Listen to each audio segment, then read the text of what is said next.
Nous sommes ici à la base nautique de la Loire, donc située à Cordel, sur le territoire de la Coplère, mais juste en face, sur le cadre, on voit la berge d'en face qui est en fait la CCVAI, donc la communauté de communes de Valdex et Isable. Et donc ce sont ces deux collectivités qui ont racheté le site. On est du coup à 25 minutes de Roanne, dans le plus grand méandre de la Loire, donc de sa source à Nantes. Quand les collectivités du coup de la Coplère et de la CCVAI ils ont racheté le lieu, c'était pour en faire un projet pour les Jeux Olympiques 2024. Ils voulaient accueillir l'équipe de Grèce. Ça a du coup donné la base nautique avec une succession de travaux en 2022 et 2023. Derrière les JO, il y avait aussi le post-JO, qu'est-ce qu'on allait en faire pour la suite.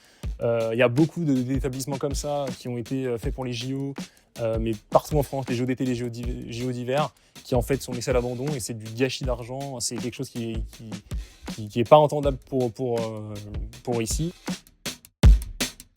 Quand je suis arrivé ici, j'ai directement été mis en relation du coup, avec Ronalpia par ma DGA. Ce qui m'a marqué, je pense, c'est déjà il me fallait un effet de dézoom. Parce qu'en fait, ça fait presque là 6 ou 7 mois qu'on est sur le GIE. Et en fait, on travaillait en binôme, donc avec ma directrice. Cette promo, ça m'a donné aussi l'occasion de prendre du recul sur des sujets qui n'étaient pas les miens, forcément, mais des choses que je peux appliquer ensuite au projet du coup, que mènent les collectivités. C'est vrai que cet accompagnement il était riche parce que j'ai pu voir et connaître en fait plusieurs points de développement que je n'avais pas forcément pensé avant. La dimension ESS dans le projet, je pense que ça va surtout être au niveau déjà des circuits courts par exemple, parce que là on travaille vraiment avec tout le monde, tous les acteurs locaux du territoire. Par exemple, quand j'ai un besoin de restauration, j'appelle le camping de Marseille à côté.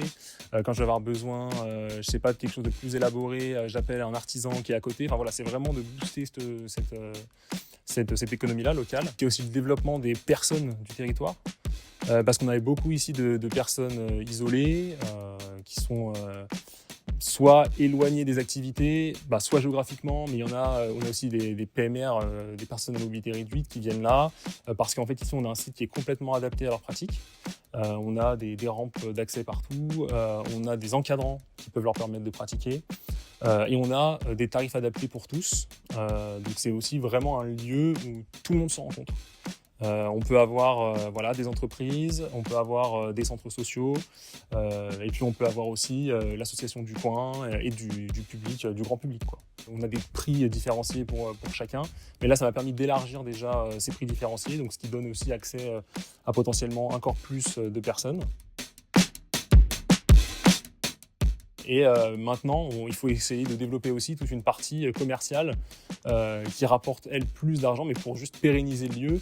Avec l'argent récolté par les séminaires, etc., on peut construire des offres pour des personnes qui n'auraient pas forcément les moyens. Et c'est des lieux en fait qu'on manque énormément dans le nord de la Loire. Voilà, j'ai des gens qui sont venus, qui m'ont dit on avait fait du pédalo là-bas, ça faisait 3-4 ans, où il n'y avait plus rien, et on est content que ça puisse vivre et qu'ici ça se développe parce qu'on a besoin de ça sur le territoire.